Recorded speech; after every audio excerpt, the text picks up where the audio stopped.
Hey everyone, welcome back to my channel. Today what we're going to be talking about is swinging up versus swinging down. It's something that's talked about so much and you have both sides. So we're going to be talking about that and which one is better. And I would love to get your opinion on this, but please be civil. You can have different opinions. So in the comment section, definitely write up your response. I have Dave Partlet. He always comments and gives his opinion. So I want to shout out Dave Partlet for always providing value in these videos, giving his perspective. Even if he disagrees, he says it in a very nice way, and I really appreciate that. So today I have two hitters here. I have Alex Rodriguez, and I'm sure many of you have watched his video where he talks about swinging down. And then you also have Justin Turner, who is more of a new school type hitter, and he's talking about swinging up as well. So we're going to be talking about that, and I'm going to share my experiences. So before we jump into my opinion, let's go over the benefits of each one, swinging down and swinging up. But we'll start with swinging up, okay? With swinging up, what you're going to get is a swing that allows you to put the ball in the air more.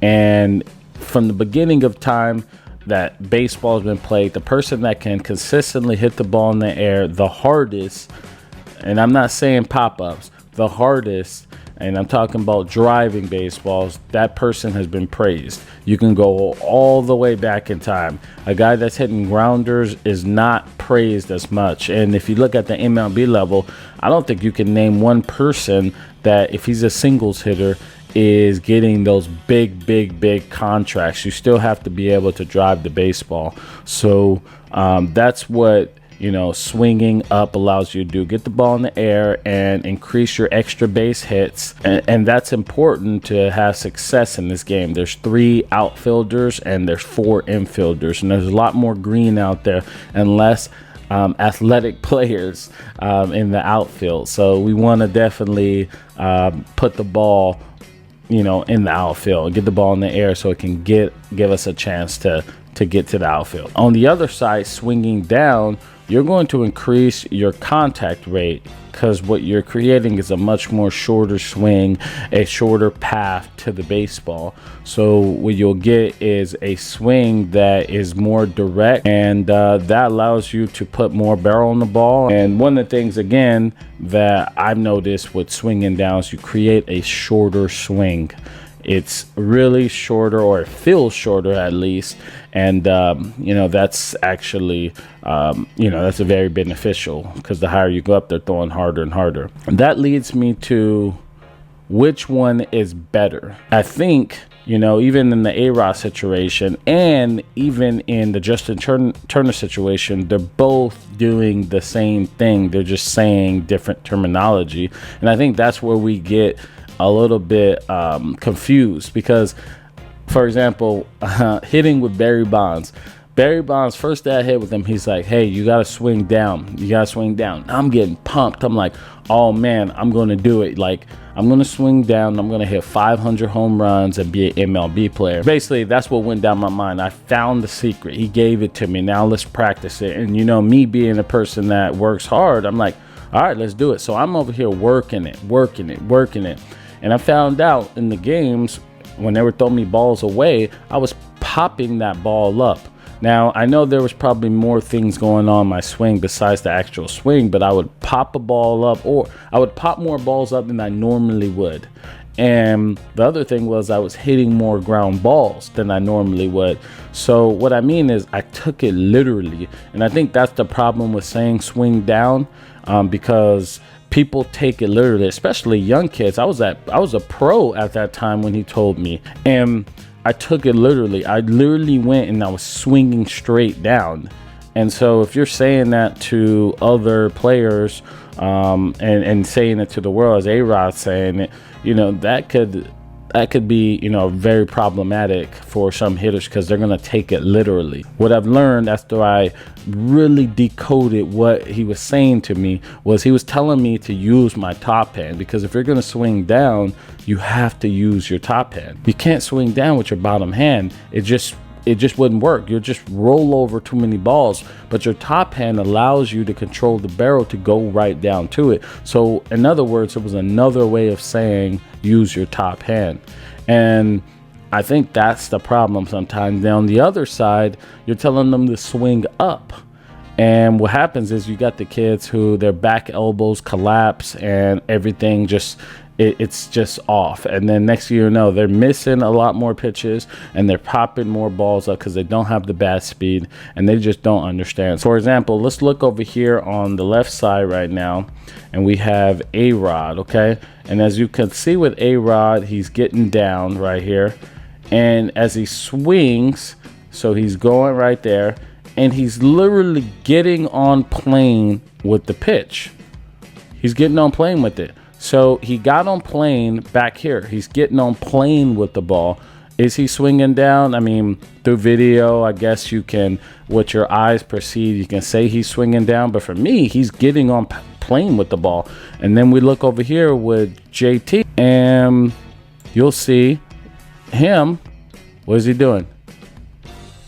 He's getting on plane with the ball. Ball's up in the zone. He's getting on plane with the ball. Different pitches. If I guarantee you, if this pitch was up in the zone, he would look similar to what JT is doing. But this pitch is down, so that's why he's more likely hitting it. He's looking like this. So you got JT, who's also, a guy that, both of these guys are feeling something different, or they're saying to themselves something different, but they're both getting on plane with the ball. In my opinion, I look at it, look, if you go right here, let's continue going forward with A-Rod. Boom, he's getting on plane. He's going straight to the ball now. He got on plane back here. He got on, it's a lower pitch. So he's in on plane. Look, he's getting on plane. Boom, plane. Right to the ball, finish high through it, okay? And then you got him on this side getting on plane. See, he getting on plane. There it is. He's on plane. On plane. Finish high through it. So I think the swing comes down to getting on plane with the pitch and finish high through it. Now the difference between one or the other could be depending on your base. And if you look at his lower half, his base right here, he's a little bit more, as you see, it's more tighter. He's like more on his front foot. It's different, as far as, look, you see how he's right here? He gets through it, but he's smaller base. And then you got him right here, larger base, so he's going to be a little bit more behind it because his base had put him in a situation where he's more on his backside than he is on his front side. So that's basically what I want to say. To answer your question, which one is better, I think they're both right, and I know that's going to be a weird stance, but I think for me personally, I think it's more getting on plane early and then finishing high, and that's what I teach all my young players. And if I was in the batter's box, that's what I always tell myself: get on plane. If the pitch is coming low, I have to get on plane, have to get that top pin on plane with that pitch and finish high through it. And I think that's what all the players do.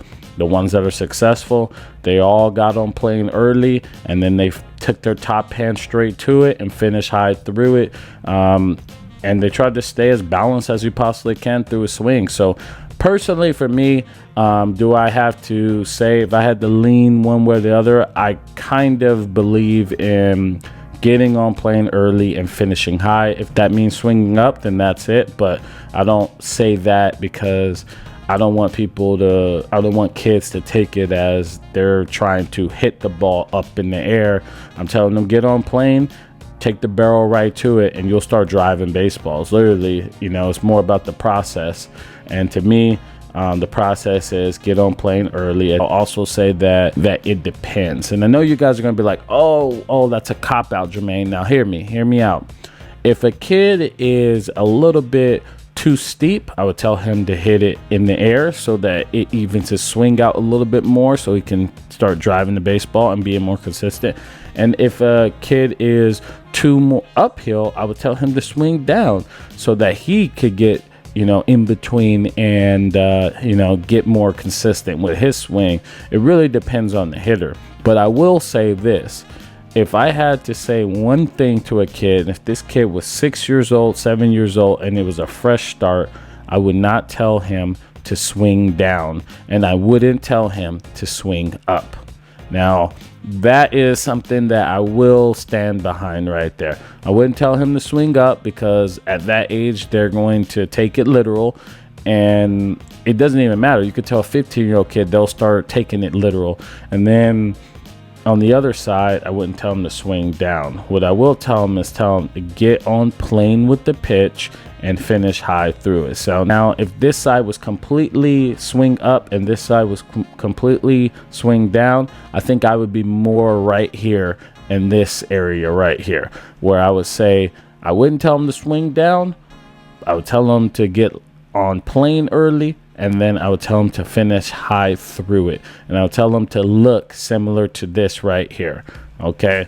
Now, if you want to take that as a swing up, you could take that as a swing up. But like I said, I don't want to say swing up to kids because they take it literal and they'll start dropping their back shoulder and creating a lot of problems. Basically, my 2 cents on it, and I want to know what you guys think about it. So go ahead, comment below. Again, I appreciate you guys for watching. If you like this, you'll like the other swing breakdowns that I have, and I'll put them over here so you can watch them. And I appreciate you again. Thank you for your time.